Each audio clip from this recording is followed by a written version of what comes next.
Bismillahirrahmanirrahim. Assalamualaikum warahmatullahi wabarakatuh. Jumpa kembali bersama Ibu pada PJJ online Mapal IPA untuk kelas 8. Kemarin kita belajar tentang gerak lurus berubah beraturan. Nah, sekarang kita akan belajar tentang gaya dan hukum Newton. Masih bersama Ibu, yaitu Ibu Yeyen Yonita. Di sini tentunya kalian akan diperkenalkan apa itu pengertian gaya, kemudian apa itu hukum Newton. Pengertian gaya. Gaya adalah suatu tarikan atau dorongan yang dikerahkan sebuah benda terhadap benda lain. Satuan gaya dalam MKS adalah Newton. Sedangkan dalam CGS-nya satuannya itu adalah Dine. Ya. Kemudian gaya dapat diukur langsung dengan menggunakan neraca pegas. Nah, ini bendanya. Besarnya gaya ini dapat diukur ditunjukkan oleh jarum penunjuk yang ada pada neraca pegas. Selanjutnya gaya dapat dibedakan menjadi dua macam, yaitu gaya sentuh dan gaya tak sentuh.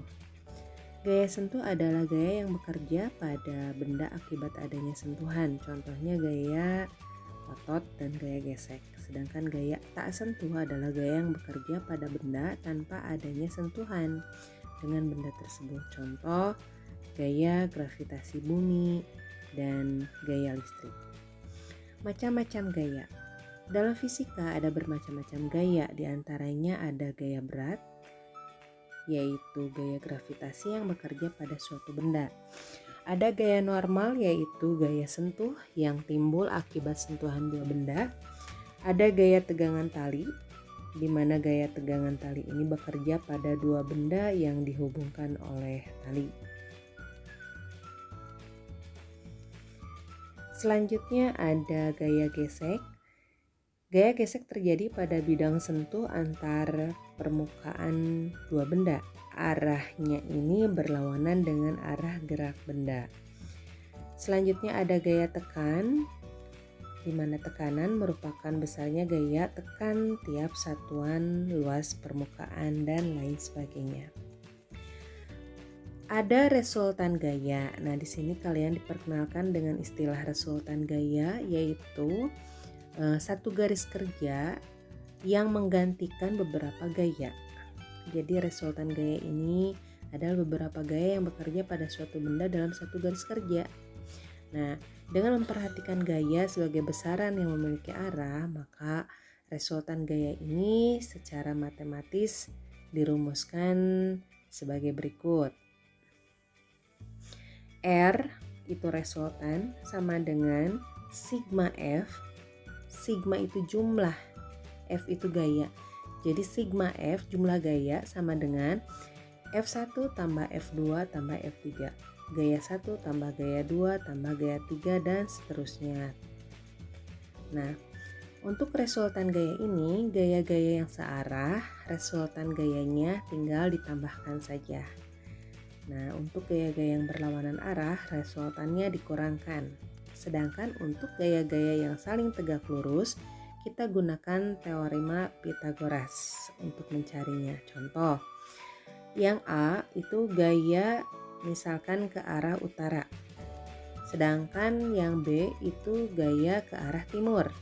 Nah, dicari resultannya yaitu garis yang C dengan rumus C kuadrat sama dengan A kuadrat tambah B kuadrat. Itu ada di rumus teorema Pythagoras ya. Jadi C sama dengan akar dari A kuadrat ditambah B kuadrat. Selanjutnya kita ke hukum Newton. Hukum Newton itu ada 3. Yang pertama, hukum 1 Newton. Bila jumlah gaya-gaya yang bekerja pada benda sama dengan 0, maka benda pasti dalam keadaan diam atau bergerak lurus beraturan. Jadi kalau sigma F jumlah gayanya itu sama dengan 0, maka ada dua kondisi. Yang pertama, benda tersebut diam. Yang kedua, benda tersebut bergerak lurus beraturan atau GLB. Ya, itu hukum 1 Newton.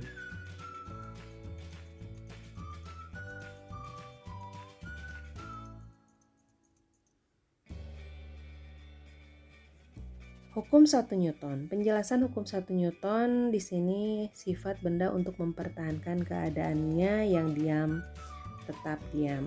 Nah, secara matematis hukum Newton ini dinyatakan sigma F sama dengan 0. Itu berarti hukum 1 Newton. Ini contohnya baterai yang ada di atas kertas, yang ada di atas meja ditarik. Kemudian yang kedua itu penumpang yang ada di dalam bis. Ya. Itu gambar contoh hukum 1 Newton. Jadi contoh hukum 1 Newton itu 1. Penumpang akan terasa terdorong ke depan saat mobil yang bergerak cepat direm mendadak. Ya. Kemudian koin yang berada di atas kertas di atas meja akan tetap di sana ketika kertas ditarik secara cepat. Contoh lainnya ayunan bandul sederhana. Kemudian ada juga pemakaian roda gelap pada mesin mobil. Nah, itu semua contoh hukum 1 Newton di mana sigma F sama dengan 0. Selanjutnya kita ke hukum 2 Newton.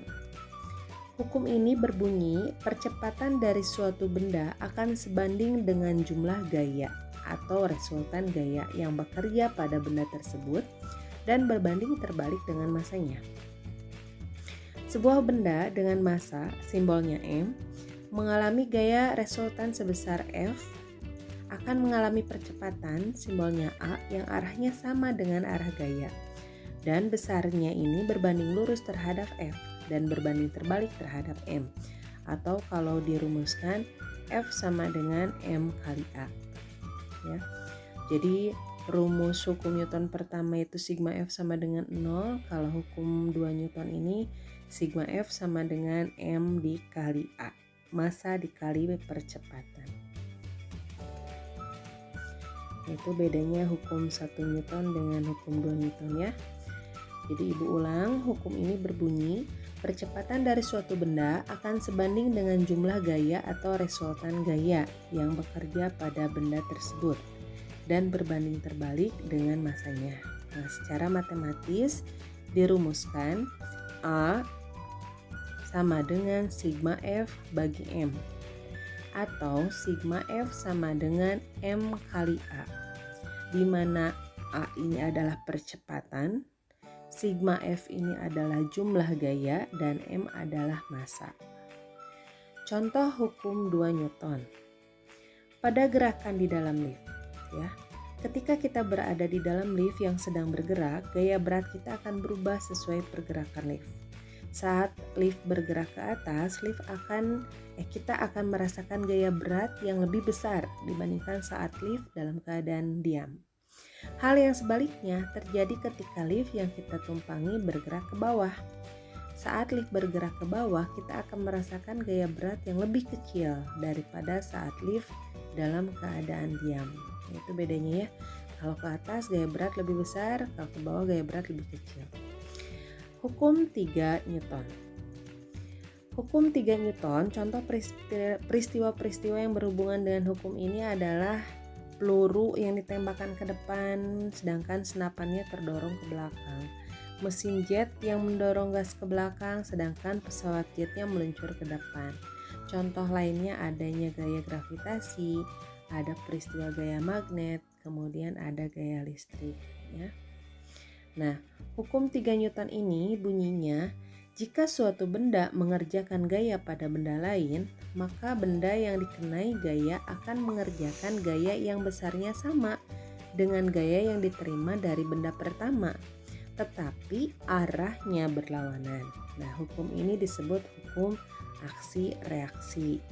Secara matematis digambarkan F1 sama dengan negatif F2. Ya. Jadi hukum 1 Newton itu sigma F sama dengan 0, hukum 2 Newton sigma F sama dengan M kali A, dan hukum 3 Newton F aksi sama dengan F reaksi. Nah, di sini ada gambar perempuan yang mendorong dinding memakai skateboard. Nah, perempuan ini memberikan gaya dengan menekan dinding, sedangkan dinding tembok ini juga memberikan gaya sebesar gaya yang diberikan oleh perempuan tadi, sehingga skateboardnya jadi jalan ya. Contoh yang berikutnya ada pesawat roket tadi ya, pesawat roket naiknya ke atas sedangkan letusan pancaran apinya ke bawah.